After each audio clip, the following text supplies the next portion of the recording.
وَإِذْ فَرَقْنَا بِكُمُ الْبَحْرَ فَأَنْجَيْنَاكُمْ وَأَغْرَقْنَا آلَ فِرْعَوْنَ وَأَنْتُمْ تَنظُرُونَ۔ ترجمہ: اور یاد کرو جب ہم نے تمہارے لیے دریا کو پھاڑ دیا تو ہم نے تمہیں بچا لیا اور فرعونیوں کو تمہاری آنکھوں کے سامنے غرق کر دیا۔ وَإِذْ فَرَقْنَا بِكُمُ الْبَحْرَ، اور جب ہم نے تمہارے لیے دریا پھاڑ دیا۔ تفسیر صراط الجنان میں ہے یہ دوسری نعمت کا بیان ہے جو بنی اسرائیل پر فرمائی کہ انہیں فرعونیوں کے ظلم و ستم سے نجات دی اور فرعون کو اس کی قوم سمیت ان کے سامنے غرق کر دیا، جس کا مختصر واقعہ یہ ہے کہ حضرت موسیٰ علیہ السلام حکم الہی پر رات کے وقت بنی اسرائیل کو لے کر مصر سے روانہ ہوئے۔ صبح کو فرعون ان کی جستجو میں ایک بھاری لشکر لے کر نکلا اور انہیں دریا کے کنارے پر پا لیا۔ بنی اسرائیل نے فرعون کے لشکر کو دیکھ کر حضرت موسیٰ علیہ السلام سے فریاد کی۔ آپ علیہ السلام نے اللہ تعالیٰ کے حکم سے دریا پر اپنا عصا مارا، اس کی برکت سے عین دریا میں 12 خشک راستے پیدا ہو گئے اور پانی دیواروں کی طرح کھڑا ہو گیا اور ان آبی دیواروں میں جالی کی مثل روشن دان بن گئے۔ بنی اسرائیل کی ہر جماعت ان راستوں میں ایک دوسرے کو دیکھتی اور باہم باتیں کرتی گزر گئی۔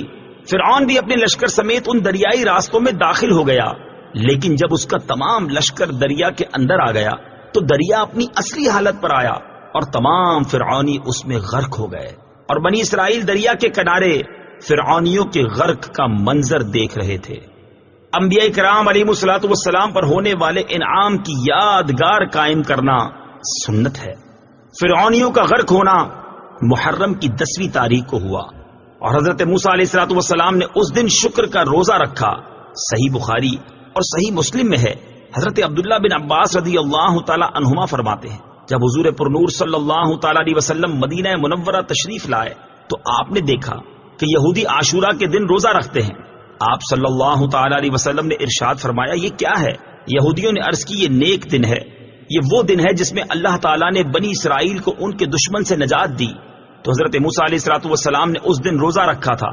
رسول کریم صلی اللہ تعالی علیہ وسلم نے ارشاد فرمایا، تمہاری نسبت موسیٰ سے میرا تعلق زیادہ ہے۔ چنانچہ آپ صلی اللہ تعالی علیہ وسلم نے اس دن روزہ رکھا اور اس دن روزہ رکھنے کا حکم ارشاد فرمایا۔ البتہ صرف 10 محرم کا روزہ نہ رکھا جائے بلکہ اس کے ساتھ آگے یا پیچھے ایک روزہ ملایا جائے، جیسا کہ حضرت عبداللہ بن عباس رضی اللہ تعالی عنہما سے مروی ہے، رسول اللہ صلی اللہ تعالی علیہ وسلم نے ارشاد فرمایا، عاشورہ کے دن کا روزہ رکھو اور اس میں یہودیوں کی مخالفت کرو، عاشورہ کے دن سے پہلے یا بعد میں ایک دن کا روزہ رکھو۔